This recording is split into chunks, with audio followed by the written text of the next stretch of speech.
बिस्मिल्लाहिर्रहमानिर्रहीम।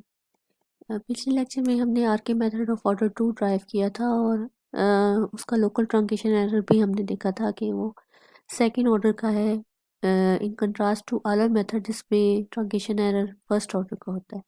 तो आपकी किताब में भी इन्होंने यहाँ पे ये स्टेट किया हुआ है कि जो अदर मेथड है it can be considered as the first order R K method of order 1. And if you want an improved method as compared to other method, then you can go for the second order RK method. Similarly higher order RK method भी हम drive कर सकते हैं जिसमें हमारे पास third order method है और fourth order method है। तो उस केस में ऑफ कोर्स यहाँ पे ये नज़र आ रहा है कि कंप्यूटेशनल एफर्ट जो है वो बढ़ जाएगी। लेकिन अब हम ये देखेंगे कि अगर हमने second order RK method apply करना है तो उस सूरत में फिर हमारे पास रिजल्ट्स कैसे आते हैं। तो इसको अप्लाई करने के लिए हम जो सेकंड ऑर्डर RK मेथड ले रहे हैं वो एक चीज़ और नोट कर लें कि ये ह्यून्स मेथड है। हमने 3 स्पेशल केसेस लिए थे, एक मिड पॉइंट, एक ह्यून्स और एक रॉल्स्टन। तो उसमें से आपकी बुक में ये ह्यून्स मेथड को कंसीडर कर रहे हैं। तो इस लिहाज से ह्यूम्स मेथड में और RK मेथड ऑफ ऑर्डर 4 में एक सिमिलरिटी है कि इस केस में K1 और K2 सेम है। सो इस लिहाज से बहरहाल हम अगर एक एग्जांपल कंसीडर करें तो हमारी कुछ कैलकुलेशन जो RK मेथड ऑफ ऑर्डर 2 से होंगी वो RK मेथड ऑफ ऑर्डर 4 में भी इस्तेमाल हो सकेंगी। बहरहाल हम कंसीडर कर लेते हैं यहाँ पे कि हमारे पास जो गिवन प्रॉब्लम है उसमें हमारे पास आइडेंटिफाई करते हैं कि एक्स नॉट हमारे पास 0 है और इस लिहाज से वाई नॉट हमारे पास 1 है। तो उन्होंने आपसे पूछा है कि using the RK method of हम यहाँ पे काम करेंगे second order, solve this given initial value problem for the points x equal to 0.2 and 0.4। आप देख रहे हैं कि x नॉट 0 है, तो अगर आप in the steps of h equal to 0.2 करेंगे तो ऑफ कोर्स फिर नेक्स्ट पॉइंट जो है वो 0.2 हो जाएगा और उससे अगला पॉइंट जो होगा वो 0.4 हो जाएगा। तो इस लिहाज से आपको इस फॉर्मूले को वर्कआउट करना पड़ेगा for 2 values of n। Formula हमारे पास है yn plus 1 is equal to yn plus half k1 plus k2 if you remember, and in which k1 is equal to h times the value of f at x and yn, and k2 is equal to h times the value of f at x and plus h हो जाएगा, alpha भी 1 आया था और beta भी 1 आया था, तो yn प्लस k1। तो यहाँ पर एफ ऑफ एक्स वाई आप आइडेंटिफाई कर लें। एफ ऑफ एक्स वाई है हमारे पास y square minus x square divided by y square plus square.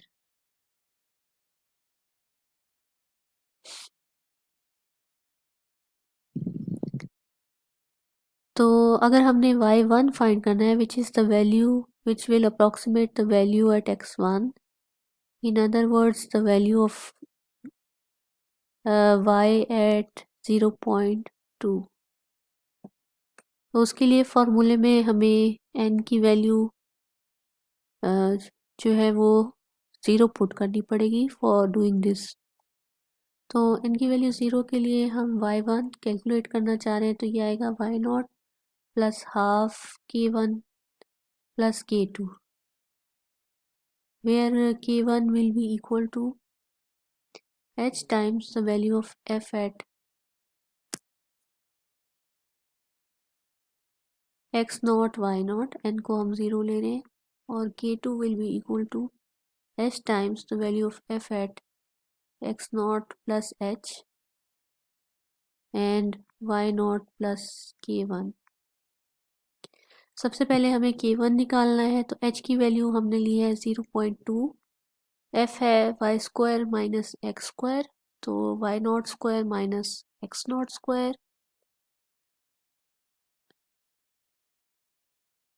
और divided by x naught square plus y naught square such that x naught is 0 and y naught is 1।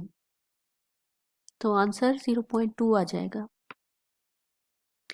इसी तरह से हम अब k2 की वैल्यू निकालते हैं। k2 will be equal to h times 0.2 times the value of f at x naught plus h। तो x naught 0 है तो वैल्यू ऑफ f एट 0.2 और y नॉट 1 है और k1 निकला है 0.2 तो एट 1.2। इसका मतलब है हम वैल्यू कैलकुलेट करेंगे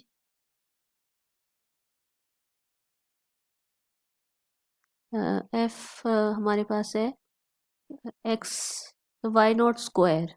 सो एक्चुअली जाहिर है वाई स्क्वायर, वाई की जगह 1.2 है, 0.2 का स्क्वायर और डिवाइडेड बाय हो जाएगा 0.2 स्क्वायर प्लस 1.2 का स्क्वायर।